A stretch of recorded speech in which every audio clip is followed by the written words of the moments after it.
ওকে, so আজকের এই ভিডিওতে আমরা মাউসের 5টি দুর্দান্ত শর্টকাট ট্রিক সম্পর্কে জানবো, যেগুলো জানার পরে আমরা আমাদের কাজ অনেক কম সময়ে খুব সহজে করে ফেলতে পারবো। তো চলুন আর দেরি না করে শুরু করা যাক, দেখে নেওয়া যাক মাউসের 5টি শর্টকাট ট্রিক্স। দেখুন, অনস্ক্রিনে আপনারা দেখতে পাচ্ছেন আমরা কিন্তু গুগল ক্রোম ব্রাউজারে রয়েছি, ঠিক আছে। আর আপনারা আমার এই যে মাউসের যে কার্সার রয়েছে সেটা কিন্তু খেয়াল করবেন। ওকে, এবার দেখুন এখানে আমার ইউটিউব সার্চ করা রয়েছে। এইবার এটা কিন্তু একটা ট্যাব রয়েছে, গুগলের সার্চ ট্যাব, ঠিক আছে। এবার আমি যদি এই ইউটিউবের উপরে ক্লিক করি, জাস্ট নর্মাল ক্লিক করি, ক্লিক করলে কিন্তু কি হবে দেখুন, এখানে যে ট্যাবটা ছিল, গুগলের যে সার্চ ট্যাবটা ছিল সেটা কিন্তু থাকলো না, একটা youtube.com এই ট্যাবটা চলে আসলো। কিন্তু আমি চাইছি দুটো ট্যাবই রাখার জন্য, ঠিক আছে। এবার আমি যদি অন্য কোনো সাইটে যেতে চাই তাহলে আবার কিন্তু আমাকে ব্যাক করলে এই ট্যাবটা, যে ইউটিউবের একটা ট্যাব ছিল, সেটাও কিন্তু চলে গেল।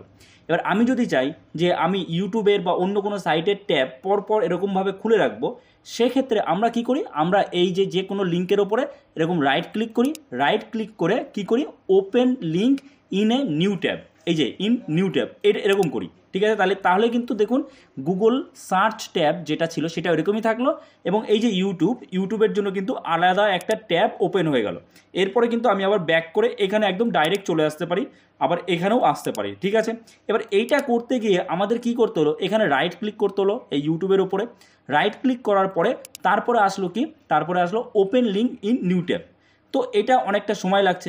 এইবার আমি যদি বলি একটা শর্টকাট ট্রিক রয়েছে, সেটা কি, আপনাকে এত কিছু করতে হবে না, আপনার যে কোনো লিঙ্ক একটা নতুন ট্যাবে ওপেন হবে।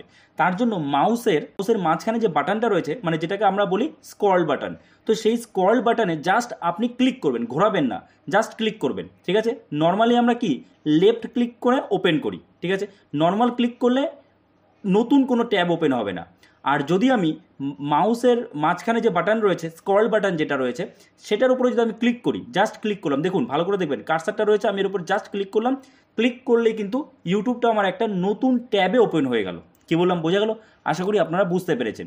আমাকে কিন্তু ওই আলাদা করে, এই দেখুন এখানে একটা ইউটিউব রয়েছে, এখানে একটা ইউটিউব রয়েছে, আবার এই ট্যাবটা রয়েছে, আমাকে নতুন করে কিন্তু এই যে এরকম রাইট ক্লিক করে নিউ ট্যাবে যেতে হলো না, ঠিক আছে। আশা করি আপনারা বুঝতে পেরেছেন।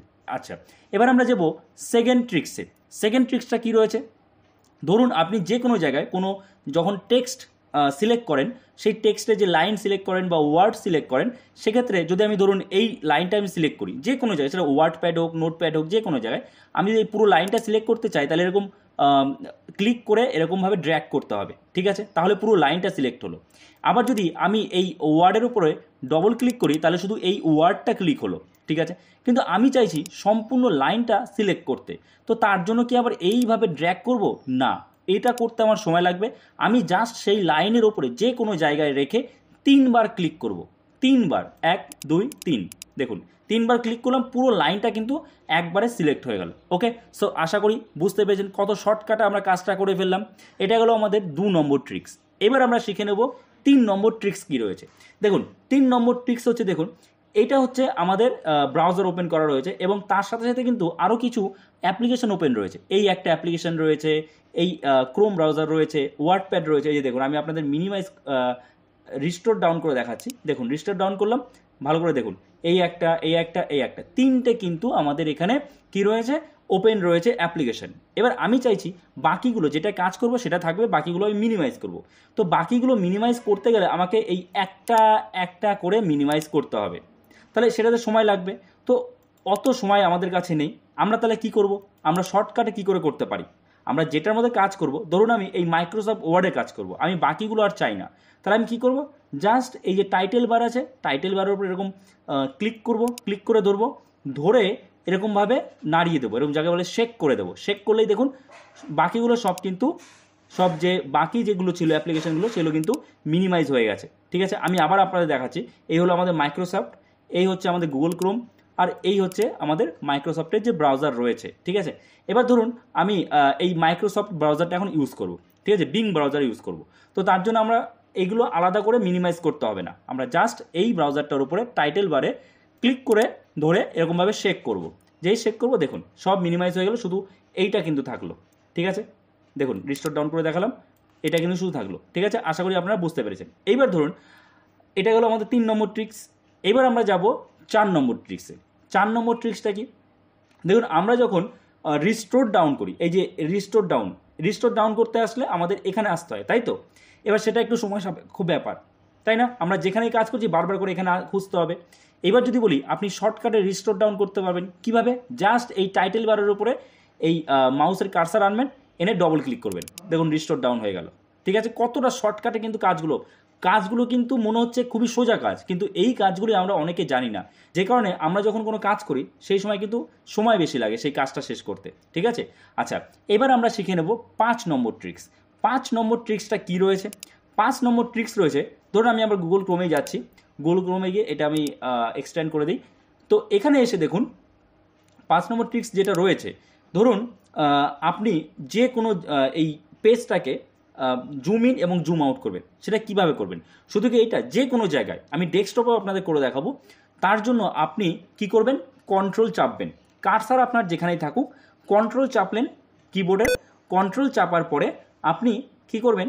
যে স্ক্রল বার আছে সেই স্ক্রলটাকে আপনারা এরকমভাবে ঘোরাবেন। যদি সামনের দিকে ঘোরান তাহলে কিন্তু এরকম ছোট হয়ে যাবে, দেখুন সব ছোট, লেখাগুলো ছোট হয়ে গেল না?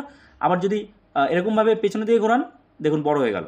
ঠিক আছে, যত বড় করতে চান কিন্তু বড় হয়ে গেল।